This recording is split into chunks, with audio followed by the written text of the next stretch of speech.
Thank you speakers, thank you esteemed panelists. This was a great session. Now we start with the fourth session, which is the last series for the infections and cirrhosis protocol. Management strategies for drug-resistant organisms in cirrhosis. I invite our esteemed panelists, Dr. Tushar Parmar, Dr. Preeti Pillai, Dr. Parikshit Prayag, Dr. Kirti Sabnis, and Dr. Pawan Hantanani. Respected dignitaries, please take your seats. I'll like to invite our esteemed speaker, Professor Vasan Nagvekar.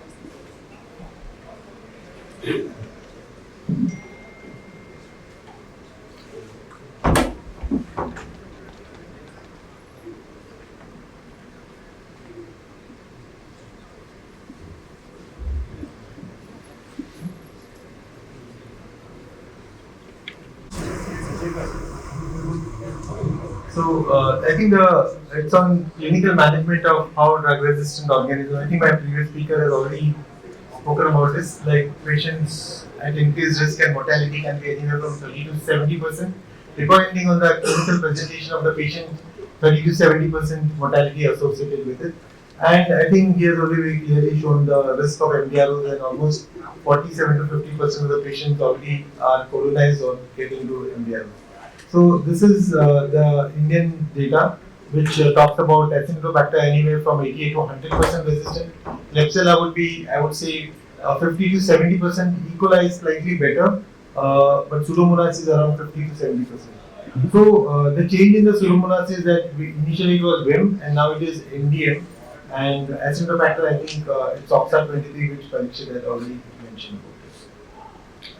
Also, there is a great shift from Klebsiella, which were we used to think that it is 40% of the isolates were OXA48. 2020, when I started working on this project, but by 2025 we are seeing OXA48 just 20%. That means all of the Klebsiella are becoming NDM plus OXA48. So you require ceftazidime, avibactam, astronam. Whereas if it's only OXA, it was only ceftazidime, avibactam. Now the sensitivity has become lesser and lesser.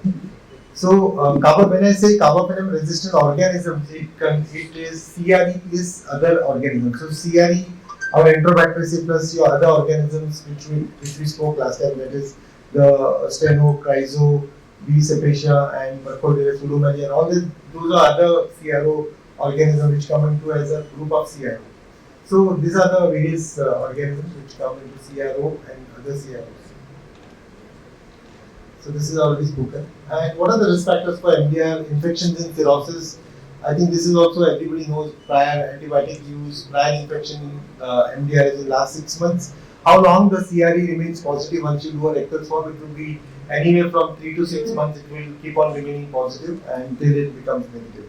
Till I hope that person, but in cirrhotics they keep getting infections again and again. So getting rid of that organism is really a major concern. So this is the international guideline, and all the international guidelines have same utilization of antibiotic, which just doesn't hold true for our Indian patients. Because our Indian scenario, the minimum ESBL is around 70%, is 70 to 80% is ESBL. So minimum, what would you require the VL-BLA combination? I'm saying rational VL-BLA combination which are available, and those would be piperacillin, tazobactam, citalopram, sulbactam, or your cefepime and metazobactam. So I think these are the real rational BLBLs which are available, and I don't have experience about the other BLBLs which are available in the market.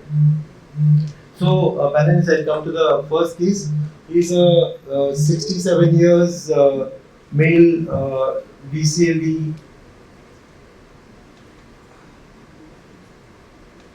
on medical management. August, he had history of renal calculus, UTI, obstruction, DJ stenting done. This patient is still in the ICU at Reliance. So I'm going to show you all live cases which are there presently. Urine culture was giving Klebsiella MDRO. He receives meropenem earlier. Since November, often on UTI symptoms. First December, again urine culture is doing MDR Klebsiella. Was prescribed Nifran by a urologist, did not tolerate. Current admission in view of abdominal distension, weakness, increased frequency of micturition. Outside lab shows moderate hydrouretonephrosis with mild left hydrouretonephrosis, and the urine shows more than 200 pus. He is febrile, per abdomen is distended, and this is the CT which shows that the right pelvic axial system is distended. So, knowing all this, and these are the not a very bad cirrhotic because the liver functions are okay except for the albumin on the lower side. Counts are normal, and your INR is also not bad. So this is the basket of drugs combination what you have, and what would you decide to give to this patient, knowing that his chronic liver disease and with some drugs do have the pros and cons.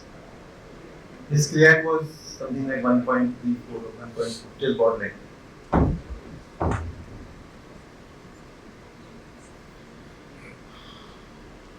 So you have a huge. I don't think you can keep for any patient. That's what I told my registrars. You cannot have fixed idea in fixed medicine in your mind or fixed drug in your mind. It is always the host at that juncture with a prior all data you collect and then you decide what would be the right choice. You cannot have fixed scale, give only to all patients except Astronam or QSP. Everything has to be considered before you take a judicial decision. I think since I'm the hepatology guy here, I think the rest of the people can answer for me rather than me answering here. What I would say, how is the host basically, whether he's in ICU, whether he's in ward. Since liver is not really bad, I hope he is child B, since only albumin is low and the bilirubin is normal. So from the ER he went to the wards. Okay. So if the hemodynamic instability is not there, and what are the previous, what was he treated with before? Since he has still hydronephrosis, hydroureter which is going on, especially on the right side. It looks like there is a lot of fat standing around the right, perinephric fat standing is there. So we need to see whether the source control has been done or not, that is one. And secondly, if he's already been, what was he treated with previously is what we need to know to understand which should be now. So he has been treated with meropenem and colistin based therapy. What was the culture? Let's say the bacterial resistant. Okay. Then I would just pass on to my infectious disease consultant to understand if he's already been treated with mero and poly, what options are available. So what would you now? go with colistin or Zerceptastronam or only colistin with phospho? So when was the last time sir he was on polymyxin and meropenem? So November. November. Okay. December he was given nitrofurantoin and which he did not. Okay. So obviously the risk of carbapenem resistance again in him is very high. It's in the last 3 months that he has been harboring a carbapenem resistant Klebsiella. Main part, like Pawan mentioned, is that he's coming in with an obstructive uropathy. So addressing that part would be very, very important. If he is septic, in the ICU, septic shock for sure, but if he's septic, then I would cover for the possibility of carbapenem resistant organisms. If this wouldn't have been a cirrhotic patient with obstructive uropathy, then probably my empiric choice in most patients with urosepsis is colistin plus fosfomycin, with E. coli being a problem, sometimes breaking through on Cas-Aviastonem. But this particular patient, looking at the safety profile, I would probably start with Cas-Aviastonem and then look at cultures. So you have a paper on your Zercepta, Astronam and combination therapy versus. So what is that? So it showed that Cas-Avi plus Astronam had better outcomes associated with it compared to polymyxin plus a non-meropenem based combination therapy. So, but now with the problem of PBP3, although it's I would say a little overstated, but with that we usually prefer not starting empirically on Cas-Aviastonem plus. You don't know if other organisms are in the picture. With urosepsis, you are still fairly confident that this is probably going to be Enterobacteriaceae, and you are not really looking at pathogens like Acinetobacter or Pseudomonas in this kind of a picture. Anything to add, KP? So Preeti actually knows majority of the cases because all these are live cases and both of us work together at HA. I think I agree with Parikshit. I will stick to, because the patient is the ward, I will stick to colistin and phospho until the cultures come. And if it is a meropenem resistant, obviously we'll get a synergy done for a better pharmacological profile. So this was a pathogen which almost blood culture is growing Klebsiella pneumoniae, and if you can see the date, it is 25th of January 2025, which is flat, and it shows. So I think here, what you have now, earlier you were not knowing, you knew only it's a GNV, or you were guessing that possibly it could be an MDRO. Now, would you like to change your thought process on the, you said colistin with phosphomycin. Would you like to change your thought process now, or you would continue the same, or would you, because patient is getting better, so you would continue the same, or would you change your treatment now? I will, because there is again data to suggest that Cas-Aviastinib based therapy does perform better in the directed setting over polymyxin based therapy, not in the empiric setting but in the directed setting. The other concern here is also a safety concern. I mean, he is already someone who has obstructive uropathy, borderline creatinine, has abdominal distension. So with all these factors, I would change to a Cas-Aviastinib. So, what's the experience about, because a lot of these patients using Cas-Avi, that is ceftazidime, avibactam plus astronam, but ceftazidime is a waste. We are using purposefully ceftazidime because we don't have avibactam astronam available, or we don't, now occasionally we have avibactam plus avibactam separately available and astronam separately available. Because we were beggars, not choosers, so that's why we had to compulsorily use a ceftazidime based therapy, because we wanted to steal that avibactam from the ceftazidime avibactam to combine to the astronam to have a better effect.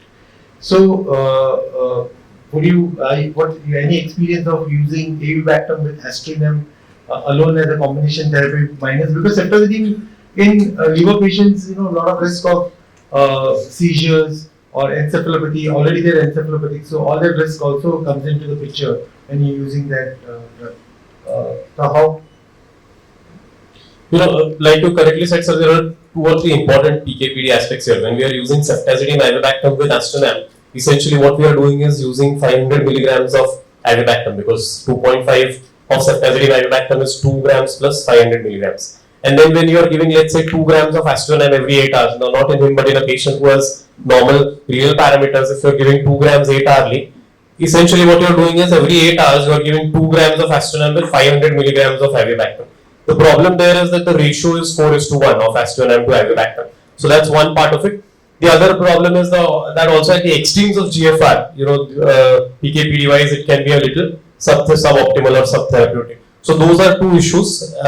Again, with astronam avibactam, the good part there is that a ratio of 3:1 is recommended. In fact, they are recommending something like 2000 milligrams of astronam with 667 milligrams of avibactam. So that is something to think about, because like you said, we do have separate drugs. The only thing is that the kind of formulations that we have, there is not much data individually on that. So I think I personally am not using separate astronam avibactam at this point of time. Once we have the combination of astronam avibactam, then we would be far more confident in using it.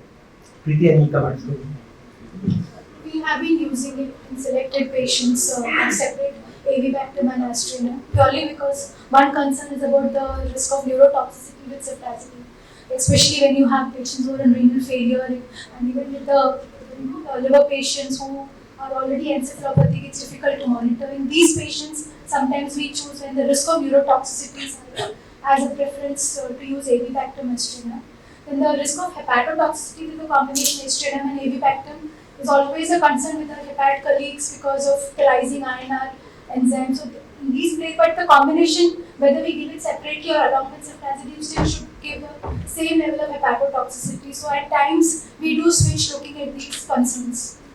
Right. So this is something what we talk about zone of hope, where we combine the. If you see astronam and ceftazidime avibactam alone is resistant, but when we combine, these are 2 discs together, astronam overlapping each other, and you see a good zone of hope. So colistin versus ceftazidime avibactam, this paper says that ceftazidime avibactam reasonable alternative to colistin for treatment of carbapenem resistance or CRE organisms with a better, lesser safety data. And this is exactly what we were discussing with Parikshit, because Astronam is a good hepatotoxic drug which is known to cause coagulopathy if you use it for more than 8 grams per day. So if you can use, what Parikshit was trying to say is that if you can use avibactam, so we use ceftazidime avibactam 8 hourly and Astronam 2 gram 8 hourly. The same Astronam we can split into 1.5 gram 6 hourly and combine avibactam 500 6 hourly. That has got a much better clinical response compared to the using 8 hourly. So if you see this, I don't have a pointer here, but you can see that if you're using it, avibactam 500 670 with Astronam 1.5 grams 670, that is causing less, not using overboarding about 8 grams. It has got a much better clinical response compared to using it 8 hourly. So this is what the data, and shortly I think we will be having avibactam Astronam as a combination therapy available, and it will be available as 1.5 with 500 grams, and also there will be a loading dose before giving this 6 hourly doses. So there is a loading dose of 500 plus 167 milligrams. Any comments on that? Yeah, so I mean the PKPD studies, especially what they published from Europe, they are recommending. So when they come out with Astronam avibactam, they are actually recommending 1.3 of the second vial as the initial dose, so which would give you 2 grams of Astronam and which would give you about 667 milligrams of avibactam. And like you said, PKPD wise, it is more compatible and better. The other thing would also be in vitro. You showed us the zone of hope, so we will be able to do away with that also, because there is still some room for standardization across different centers. So once we have Astronam avibactam, even the in vitro susceptibility testing part will be better. So this is exactly what I was trying to say. Ceftazidime avibactam Astronam. The most frequently observed adverse events were hepatic elevations, and 17 of the 19 patients had a rise in the liver enzyme because of this. Caution should be exercised with use of Astronam at a dose of 8 grams daily.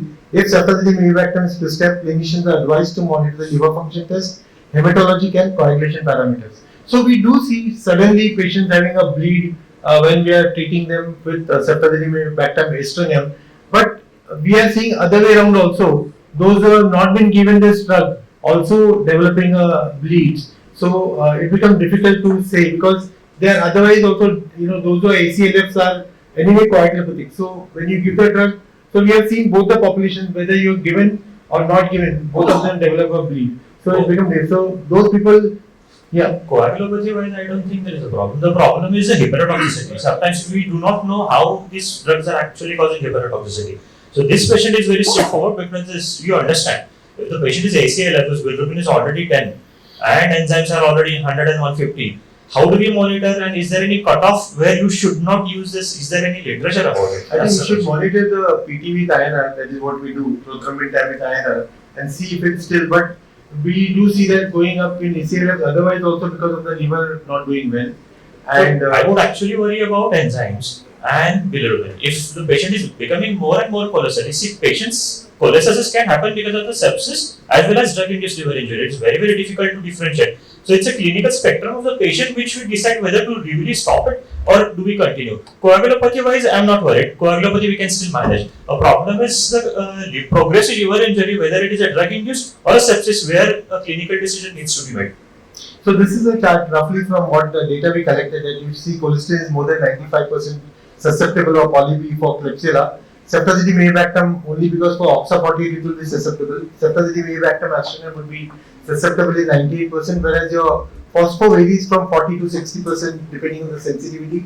PG is around 30% susceptible for Klebsiella. So this is roughly what we see in our hospital antibiogram. This comes to the paper of Indian Consensus on Management of Carbapenem Resistant Enterobacter, where part of this study which was released 2024. And this is a flow chart depending upon what is the site of infection and what should be the combination therapy for a carbapenem resistant enterobactericid. This discusses only about enterobactericid, that if it is a UTI, if it's a community acquired intra-abdominal sepsis, APASL, bloodstream infections, there's a flow chart about how do you go about this. So I think if we discuss this, the whole talk will go on this, but we can, it's available, you just Google Indian consensus iconic 2 2024, you will get it on the way. I come to the next patient, 62 years male, decompensated liver disease, underwent a liver transplant, diagnosed October 2023.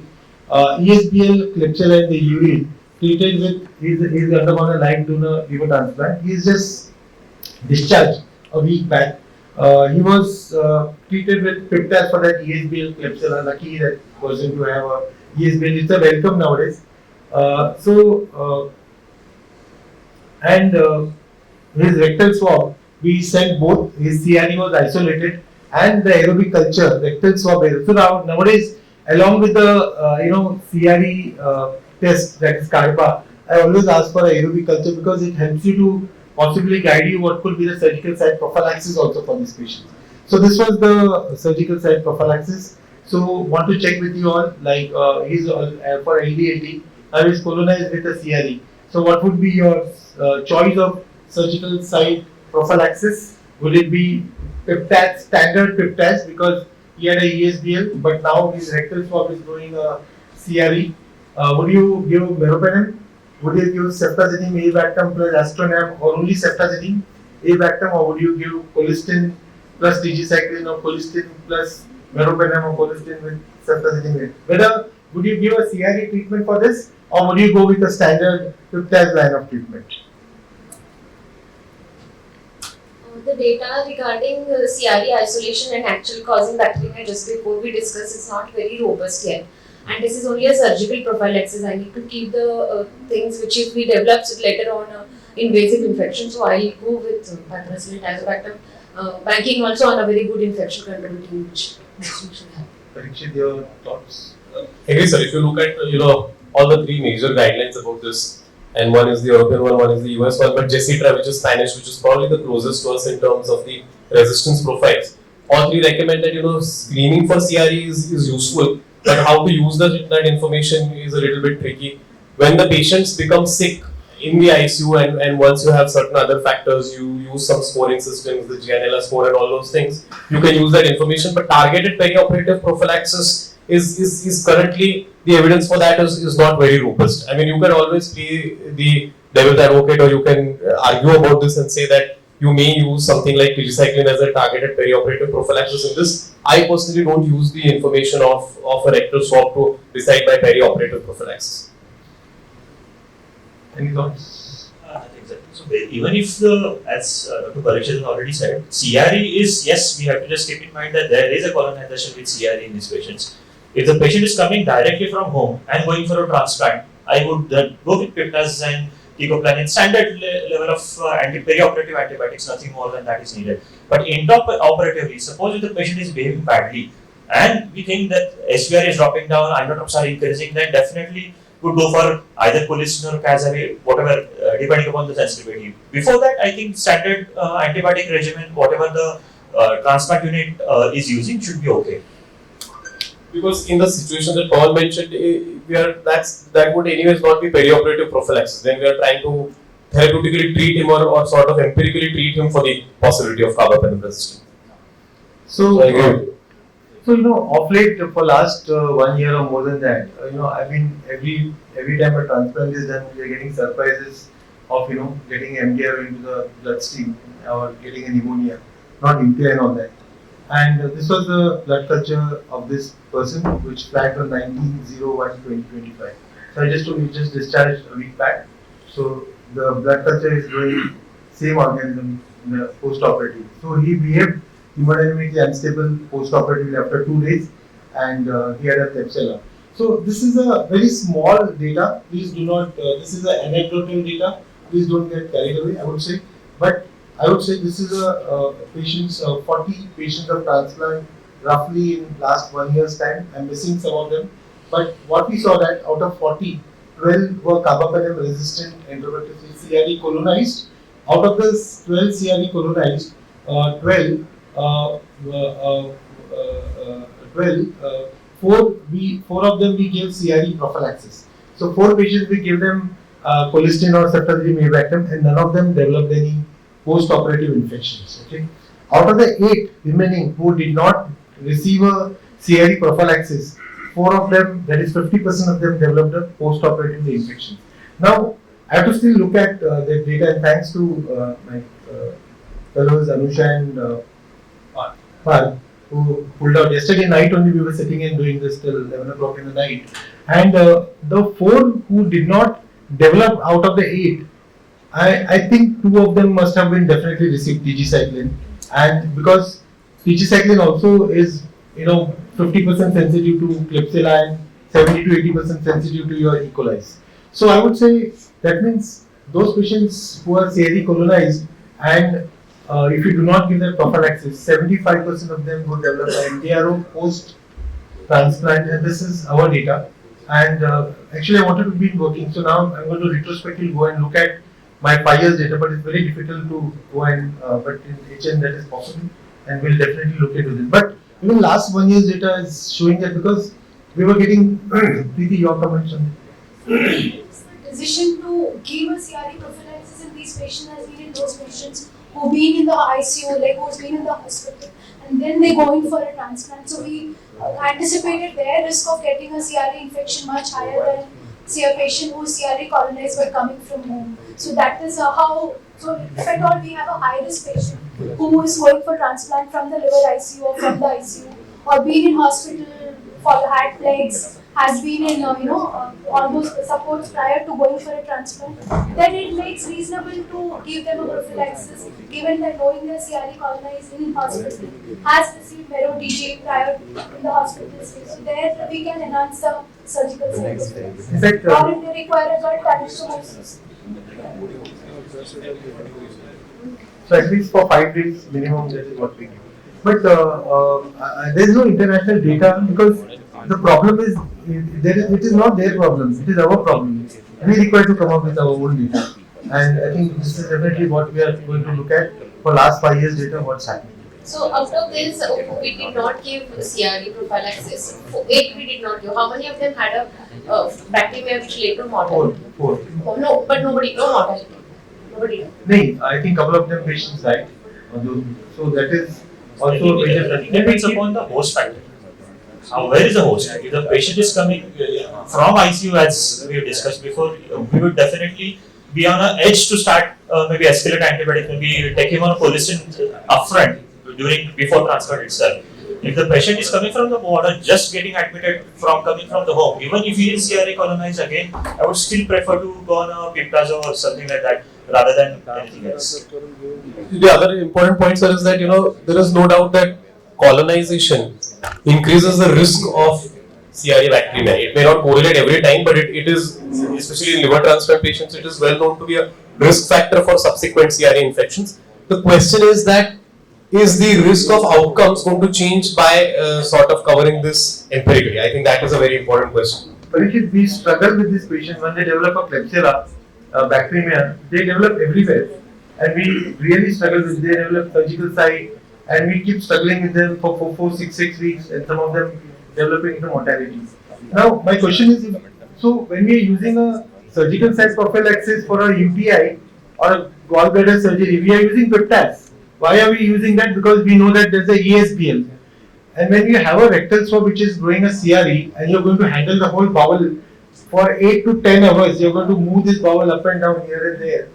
There's definitely going to be a translocation from the gut which is likely to happen. I'm not saying please don't get carried away with this, but a good thought should be, and this is a real data, what we are seeing that those who are treated with that prophylaxis, none of them developed, and out of the 8, 4 developed. Among the people who did not develop also must have received TG. That's what I feel.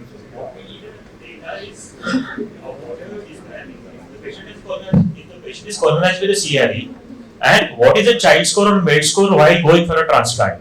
So that will decide everything here. If the patient is already MELD 20, 25, 20, 30, then I would definitely go with a colistin upfront for a surgery rather than waiting. If the MELD is 15 or 18, I would still not add that because I keep it reserved for when actually the things go bad. I take your point. I think we definitely, this is just I said we just looked at yesterday, but we definitely require to look at MELD, how many present hospitalization, present ICU admission, and then going for it. And those who did not, in essence, what he said is the Gianella score. That once you have this kind of information, how sick the patient is, that is the whole crux of the Gianella score. That is your mechanical ventilation. Does he have concomitant hepatitis, all these things, renal replacement therapy, all these things would really determine who out of those who are colonized would be at the highest risk.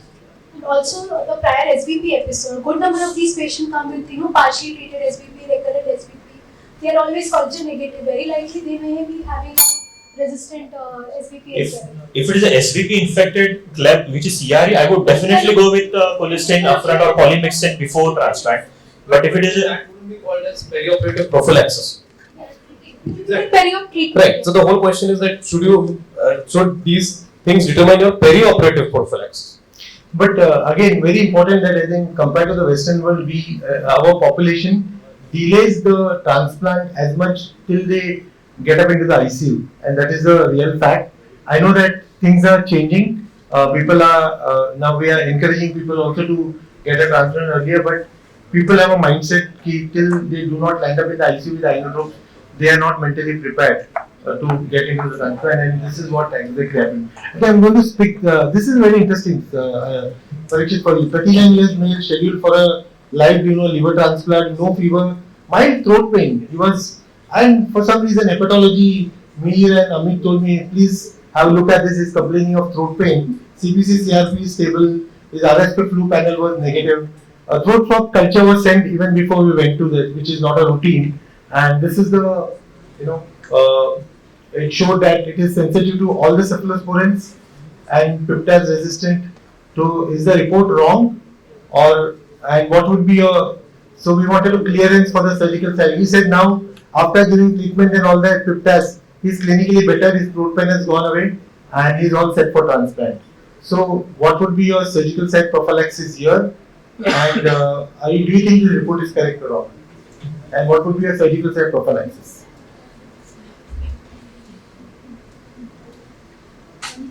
So it is definitely an odd susceptibility pattern, because if you look at the closest thing that you can think of is something like an OMP, which is going to affect, which is not going to be overcome by BLIs, and which is probably going to affect cephalosporins to a lesser extent. But having said that, I wouldn't again change my perioperative prophylaxis based on a throat swab.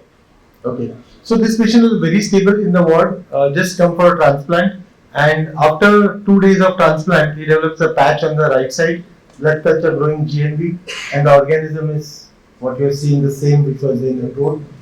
It is SHV, hyperproduction of SHV, and if you see the same susceptibility where your peptide is resistant and your ceftriaxone is susceptible. So this brings to the point that all these patients are colonized. Really, we have to think properly about the prophylaxis of this simple throat pain. Intubated, the same organism goes in the lung, and then the same comes post-operatively within 2 days into the bloodstream. Same organism. So these patients are so. I can treat HIV with 0 CD4 count, but treating a chronic liver disease ACLF is a nightmare. I can make the patient of HIV gain from 30 to 100 kgs, but CLD patients getting them better is a real nightmare. So it's tough. So how they will behave is very difficult. I'm going to skip this slide because E. coli I don't want to discuss, because E. coli, all of us know that E. coli Cephalosporin Avibacter astrinum is around 30-40% resistant because of the penicillin binding protein issues, PBP3 insert. I'm going to skip this. I'm going to just 1 or 2 slides. You'll have to bear with me for that. So, this is a patient with liver transplant, blood culture growing Pseudomonas NDM. The first, so only colistin sensitive. So, do we have any reserve drugs for Pseudomonas? Like we have Cephalosporin Avibacter astrinum for your E. coli Klebsiellas. Do we have any reserve for Pseudomonas? Yeah, so even cephalosporin with the PDCs is not looking as good as it did before. So many pseudomonal derived cephalosporinases, cephalosporin is a problem. Cefepime zidivactam right now is perhaps looking like the best choice as far as in vitro drugs are susceptibility is concerned.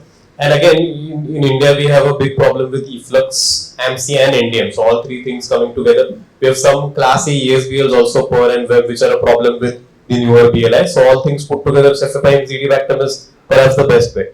So I think here at least you have colistin, which is choice. But if you see Pseudomonas, except for colistin polymyxin, everything is 0. So nothing works.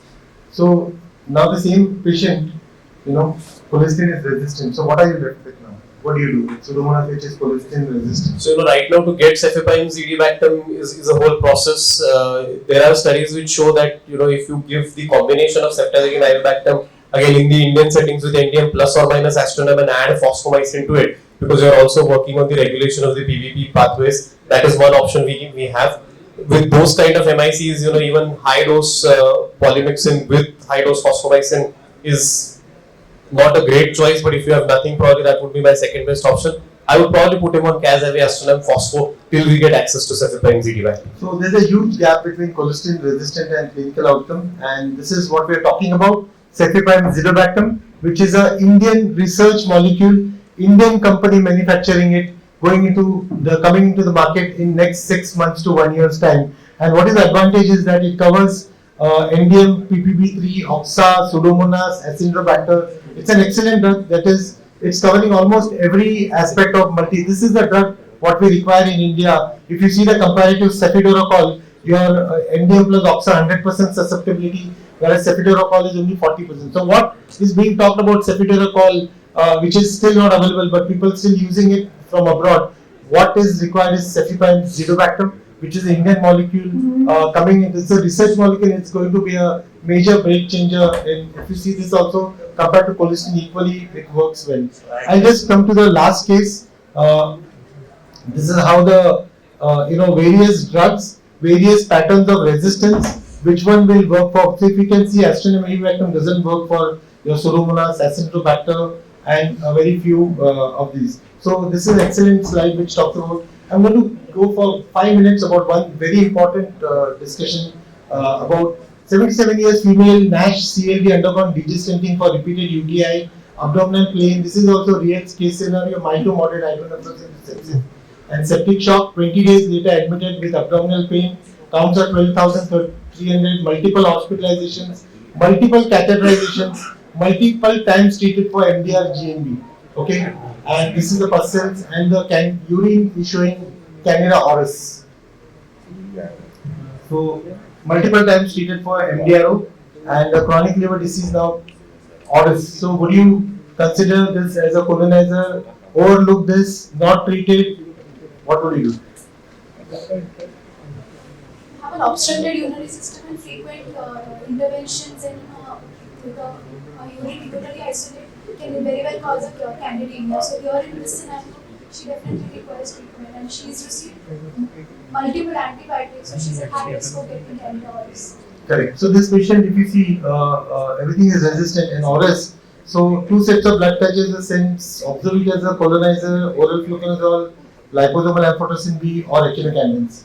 So candidemia in clinically unstable patients, only for patients who are going for instrumentation neonates to be treated. But the same patient, as Preeti said, the same auris comes into the blood. So, as I said, chronic liver disease patients, you have to really take those colonizers very, very seriously, and of course observe them, but see that you take them very seriously. And even the digestant grew, the previous grew auris, the bladder wall biopsy also grew auris, everything. So Candida auris is, and the possible treatment is, if you see that nothing works. There are only 3 drugs which come in the urine. One is your 5-flucytosine, second is fluconazole, and third is Fuhrman's drug, that is conventional amphotericin B, which is available for 250 rupees.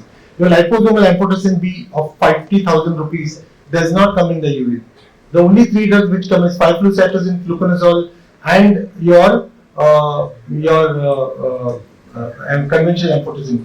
Urinary micafungin levels are sufficient to treat urinary tract infection with Candida species and auris. I think I'll close here, but just last comment on auris from all the panelists, because this is important new emerging bug which is there into the market. So just your comments, and so this is actually Immunodependent sensitivity for our auris isolates, we don't get it that commonly, is maintained. So most of the even the serious bugs in a transplant setting, we are able to get them.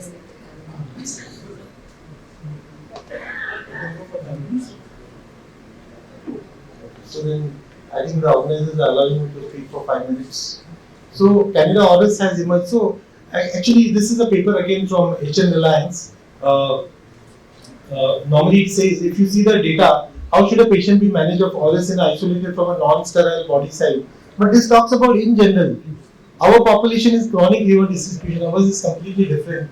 Again, I say don't treat it, but take it very seriously. All these colonizers to be taken very seriously. And this is a paper. This doesn't hold true. What actually ORS? I think you have a paper on ORS, but you are saying that ORS fails more badly. Our HN Reliance deals with all your hepatology patients. We deal with malignancy patients. We deal with hemo-onco patients, and our data showed that the results among the 65 candida in the blood, I'm talking only of blood, I'm not talking about urine, ET and all that. About the 65 patients who had candida auris was seen in 73.8 and the non-candida auris was also there. What was the conclusion was in our population normally non-candida auris they do very well, but in our population the auris as well as the non-auris both had the same mortality, because what determines the clinical outcome of the patient is what is the host who is getting this candida. So that is the most important part of any thing. So if you see this paper, this was IDSA in Los Angeles. We had put this poster in October 2024. This always has emerged as a notorious candida species with substantial morbidity and mortality. The high incidence of ORS in patients on mechanical ventilation, immunosuppressive drugs, SOT indicates its prevalence in high-risk population. Further, the prolonged time to blood culture positivity and extended hospital stay ORS suggest a more severe disease course. Candida auris exhibits higher fluconazole resistance other than Candida species, and the majority of Candida auris isolates have a higher M.I.C.E for amphotericin B, necessitating careful antifungal selection. This finding highlights the need for improved infection control, early identification, tailored treatment strategy. The average time for a Candida auris to come into the blood is minimum 17 days stay in the ICU. Auris is a slow killer. It kills the patient very slowly, whereas the non-auris kill the patient very fast. Comments, Parikshit, from your paper and your clinical experience, and Kirti and all of you. Yeah, so I mean, in our setting, sir, we have with the South Asian strain again 100% fluconazole resistance. Our ampho resistance is around 30%, and echinocandin resistance is around 3%. So it's interesting that you talked about the mortality aspect.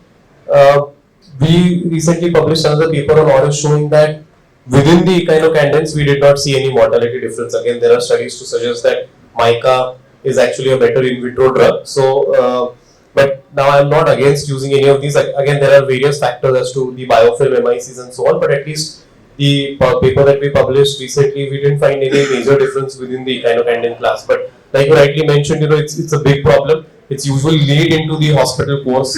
Even our median time to acquiring Candida auris is about 2 to 3 weeks into the hospital, and especially in the ICUs. And the case that you showed was also a very problematic situation, because we do get patients who have urinary problems with auris, and that becomes an even bigger nightmare, because with a 30% amphotericin resistance and almost 100% fluconazole resistance, it becomes very difficult to target Candida auris in the urine.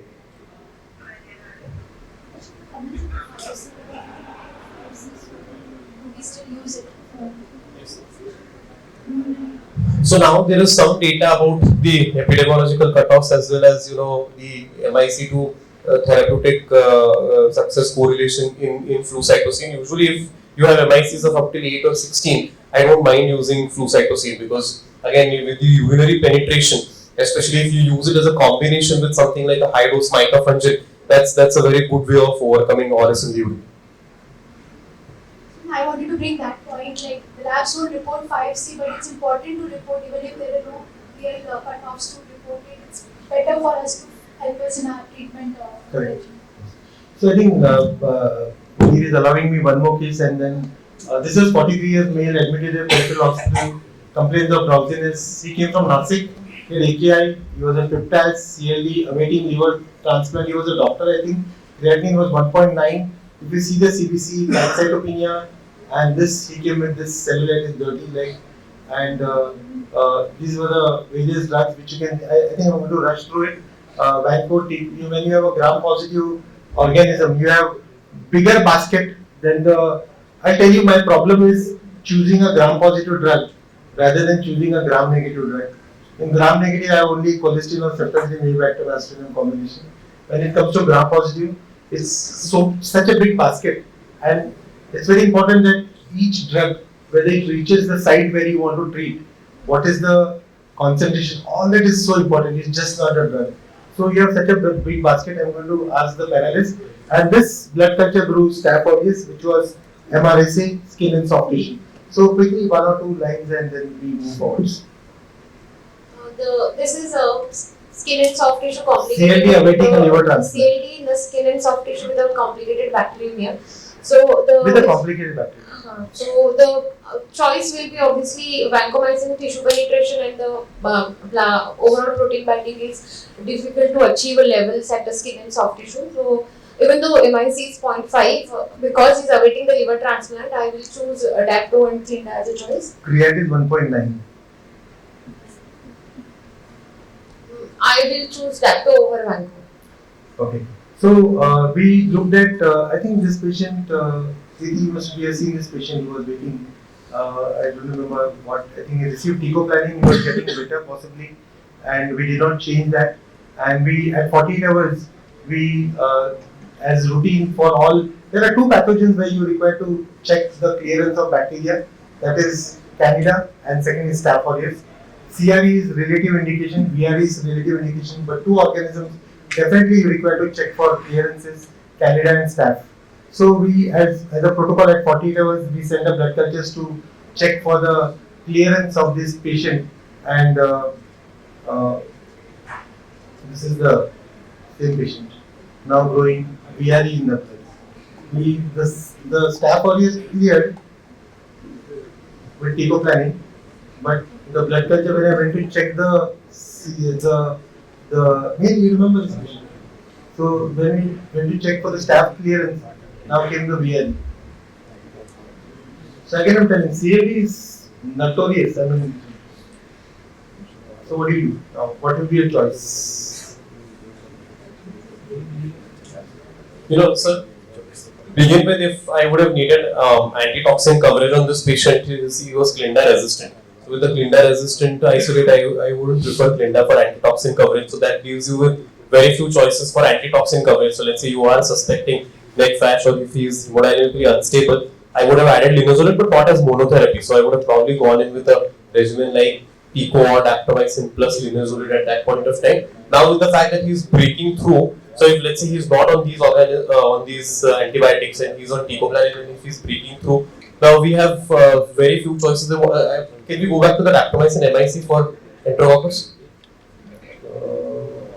In the SDT, it was SDT. Yeah, but what was the M.I.C.E? Okay, Fisher. No. That was not me. It was not. Okay. So let's say you do have M.I.C.s of up to 2, then I would be okay using daptomycin as monotherapy. But anything more than that, our choices are limited. It's either daptomycin plus ceftaroline, which would be a good regimen to cover both these organisms. But again, Fishium is going to be a slight issue with ceftaroline. The other regimen could be something like daptomycin plus linezolid, because that will give you a decent amount of synergy, that will give you antitoxin coverage, and at the same time, for daptomycin with high M.I.C.s, it would be a good sidle regimen. Daptomycin plus tigecycline can also be thought of, that is a decent regimen for VREs. But again, there are two issues there. This is a patient who has CLD, so high dose tigecycline is going to be a problem in that. The blood levels of tigecycline are a factor, and then we are also trying to cover MRSA. So all said and done, probably if he is very sick at this point of time, with these organisms, I would use a dapto-linezolid combination. So here, Vanco, just went through the MRSA. Vanco not a great drug for skin and soft tissue infection. Dapto excellent drug for skin and soft tissue infection. Pico same as Vanco, not a great drug for skin and soft tissue. Ceftaroline has excellent drug for skin and soft tissue, and licensed for skin and soft tissue MRSA. TG great drug for skin and soft tissue infection, but cannot take care of bacteremia. Fosfomycin another excellent drug for skin and soft tissue as well as bacteremia. Okay, excellent drug, but CLD patient they already have sodium and failure and all that. Linezolid, this patient was already pancytopenic, so the problem Clinda resistance, minocycline, good drug for community acquired MRSA, not for hospital acquired MRSA. TMPX, good for community acquired MRSA, not for hospital acquired MRSA. Levodopa-fluoxetine is a great drug, which is an Indian origin and works both for bacteremia as well as for skin and soft tissue. Good drug. Dalbavancin is a new toy into the market, which is again extremely good drug for skin and soft tissue for MRSA, not for VRE. It is good for fusion, but not for VRE.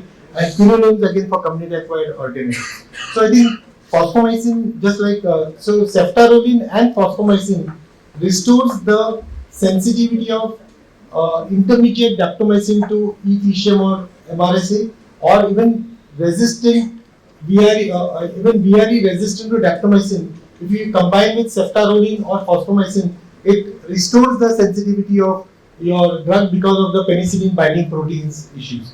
So this is what I just covered everything. And thanks for your kind attention. Sorry for delaying, but we have given me and thanks panelists for having a great discussion. One basic question they ask: a cirrhotic in the clinic outpatient, I am not talking about the hospital, with the cellulitis. What is the role of ampicillin, toxicity, ampicillin surfactant, under observation azithromycin, under observation completely? So Outpatient my clinic. So the most common cause of a skin and soft tissue infection in a non-chronic liver disease patient would be Streptococcus pyogenes. So when from an ID point of view, we always look at what is the likely organism causing that problem and what would be the best drug of choice for that organism. So here skin and I would say gram-positive Strep pyogenes or Staph aureus. Again, when it comes to Staph aureus, we have methicillin sensitive Staph aureus and MRSA. So your ampicillin and your amoxicillin clavulanic acid would be good for your Streptococcus pyogenes or MSSA, but will not cover your MRSA if it's a gram positive. But having said that, in chronic liver disease patients, as gram positives are equally responsible for skin and soft tissue infections, gram negatives are also equally responsible for your skin and soft tissue infections. That's why I said for non-CLD patients, it is good, but for CLD, even gram negatives is one of the major risk factor for skin and soft tissue. So ampicillin and your amoxicillin clavulanic acid would decently cover your MSSA and Strep pyogenes if it is a milder infection, but will not take care of MRSA. Amoxicillin clavulanic acid would take care to certain extent of ESBL, E. coli, but the only oral antibiotic which is the best oral antibiotic I would say, which covers to some extent ESBL, is amoxicillin clavulanic acid. None of the other oral agents cover ESBL. That is also poor, but that is the only drug which covers. None of them other cover. Just a comment regarding the cefepime Zidibactam. I think we are already using for one patient. We were struggling with biliary abscess with Pseudomonas. Pseudomonas was not getting cleared with polymyxin at all since 2 weeks, 3 weeks, 4 weeks. On compassionate basis, we have procured it. Within 1 week of starting, the blood cultures are completely negative. Even the abscess is completely sterile now. It's super molecule, but I think it should So be colistin and polymyxin will be one thing I want to tell you, that it has got very poor biliary penetration. So that is very important. So there's also that's it's a highly very poor biliary penetration. That's why it was not clearing. And cefepime Zidibactam, of course, is a great drug. And I think we are waiting for this molecule, the Indian molecule, to be rolled out in the whole world. Thank you. For everyone coming, looking at so many cases which sir presented, everybody would think that all cases in HN have all the infection. But I assure you, sir has presented the worst cases.